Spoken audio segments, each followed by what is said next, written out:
What's going on, everybody? Mr. Augustine back in the physics classroom. We're going to recap the Speedy lab here. The Speedy lab was in two parts. The first part we had was the car moving at a constant speed across a flat surface.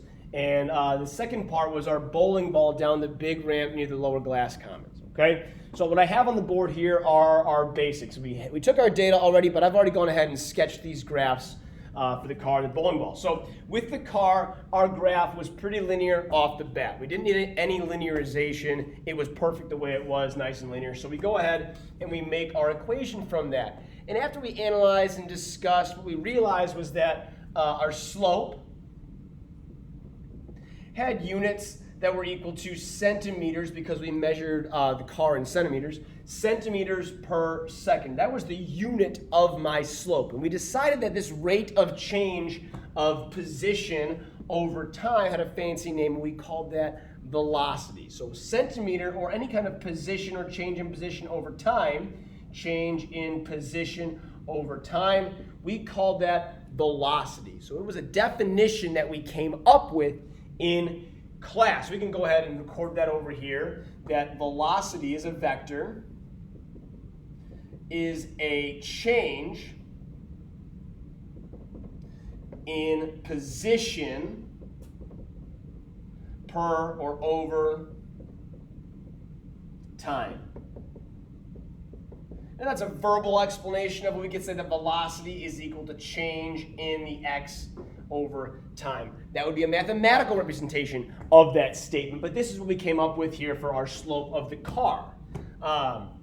We then generated an equation. Because it's a line, we can use y equals mx plus b and come up with an equation. And so we did that. We said, okay, x at any time is equal to the initial position of the car plus the slope, which was velocity, times the x, or independent variable, or time in this case. And this was an equation that worked really, really well for the car.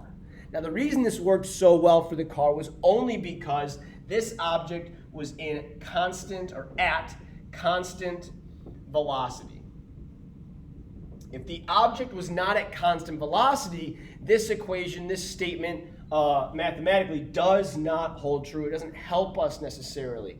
So when we looked at the bowling ball, which is something that wasn't moving at a constant velocity, we saw an increasing, or a quadratic position in time graph. Well, that required us to linearize. So we went ahead and did that. And let's go through the same thought process we did over here with the car. So with the car, we said the slope was equal to centimeters over seconds.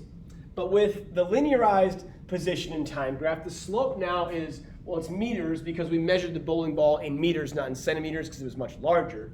It was meters over seconds squared. Now that is a weird unit. I'm not sure, like, meters per second squared. What's a second squared? Is this like square seconds, like an area, like square meters?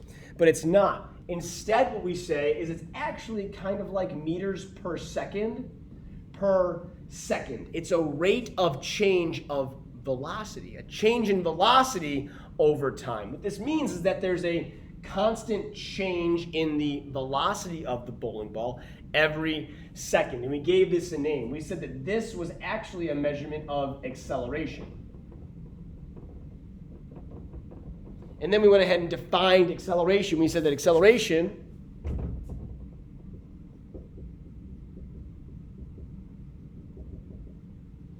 is a change in velocity per or over time. It's also a vector quantity, meaning it's got direction. Now, we talked in class, this doesn't say acceleration's only speeding up. It simply says it's a change in velocity. So slowing down, an object slowing down, also is an acceleration. In this class, we won't use that word deceleration. It doesn't hold a lot of meaning to us, especially if we're talking about the vector quantity, where there's a direction and a magnitude. So acceleration is a change in velocity per time, which is exactly what we saw here. So we came up with an equation. We said, let's see what this equation actually is. Well, if I did my y equals mx plus b, I would say that my equation is position is equal to initial position plus the slope is acceleration times time squared. My x, or independent variables, time squared. My dependent, or y variable, was position. This is the equation I got. The slope of this line should be acceleration. And I thought to myself, well, let's interrogate that a little more. Let's figure out if that slope is actually acceleration. So what we did was we calculated the velocity of the bowling ball over a bunch of intervals. We've got intervals here. We've got 1 meter. We went all the way down from 1 meter to 2 meters to 3 meters, all the way down, all the way down to 8 meters. And we timed it over those intervals. Okay? So what we did is we looked and we said, okay, I wonder like how long it took over this first interval, and over this second interval, and over this third interval, and over this fourth interval, and so on and so forth. And we calculated acceleration in a different way. We didn't just use the slope, we used the mathematical equation for acceleration, which is a change in velocity over time. We looked at the velocity over each interval to see how it was changing. We didn't take the velocity from the beginning, initial position, over final position. No, we wanted to look at the velocities over smaller increments to find how the velocity is changing. Again, acceleration is a change in velocity over time. So we did this. We did the velocity from 0 to 1 meters was equal to 1 meter minus 0 meters, our starting point, over the time for 1 meter minus the time at 0 meters. That was our first velocity. The next velocity we took was the velocity from 1 to 2 meters, where I took 2 meters minus 1 meter, my change in position, over my time to get to 2 meters minus my time to 1 meter. Okay? This is us using our equation from before. I'm off the screen. Velocity is equal to change in position over time. So we're using this equation to find out the velocities over the different intervals. Okay? So we do this. We found the velocity over different intervals. And when we did all of this, we ended up with a new graph. We ended up with a velocity and time graph that was linear, which is fantastic because we expected there to be a constant change in velocity over time or an acceleration. We expected to see this. So the cool part about this is that I can now use this graph, this velocity and time graph that we just calculated using our initial data, to figure out, is the acceleration the slope of this graph? Here's the equation that I came up with for my linearized graph. Does it work? And what I find is that actually the slope of this graph, which its units are meters per second squared, same units, the same units, but what I find is that the slope of this graph is actually twice the size of the slope of my x versus t squared graph. So what I find is that the slope of this graph, the acceleration I predict from this graph, is not the same value as the slope from this graph. Folks, here's the deal. Quadratic functions like we see over here don't necessarily lead us to a correct equation when we linearize them. They lead us to a correct relationship. No doubt, position is related to time squared some way, but they don't necessarily lead us to a proper equation.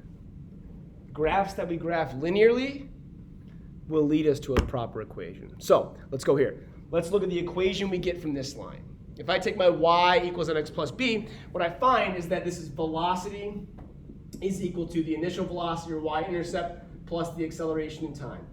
This is an equation that makes sense. No funny business here. Didn't linearize, didn't change anything. This is an equation that will work for objects that are in accelerating motion.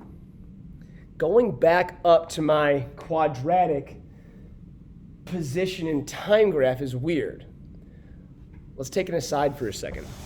We know that, or we don't know, but if you don't know, I'll tell you, a quadratic function looks like this. A quadratic function takes the form of ax squared plus bx plus c equals 0. This is what a quadratic function looks like. So a, b, and c are coefficients. X squared and x are the same variable, but different operations, equals 0 here. So in order for us to really have a strong, accurate equation for this type of motion, my equation needs to take a form that looks like this. And I'm not going to ask you to derive that. This isn't calculus. I'm not going to ask you to go there. I'm just going to tell you. Here is what this equation is for the quadratic. The quadratic equation for kinematics is our position is equal to the initial position.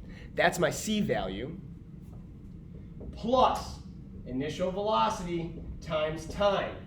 Initial velocity is my b value, time is my x value, plus 1/2 acceleration times squared.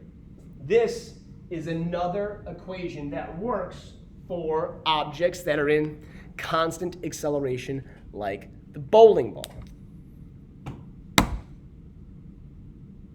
The curious thing about that equation is what I find here is that the slope of this graph, which is not acceleration, because these don't match, ends up being 1/2 the acceleration, which comes from this equation here, okay? Outcomes of your Speedy lab. The outcomes are, if objects are in constant velocity motion, we see linear position time graphs. This equation describes its motion very accurately. If objects are in constant acceleration motion, we see quadratic position and time graphs. Position is related to time squared. The slope of this graph is related to acceleration, but is not acceleration. The slope of this graph is 1/2 the acceleration. If I want to find the velocities over different intervals, I can use my equation. Velocity is equal to change in position over the time of that interval. That data allows me to graph a velocity and time graph, which, when I'm in constant acceleration motion, is in fact linear. The slope of that graph is in fact acceleration. And these two equations describe and accurately predict the motion of these types of objects. Okay? I hope that wraps up Speedy Lab for you. We will practice more graphing, and we will certainly continue to use these equations in class. But until then, see ya!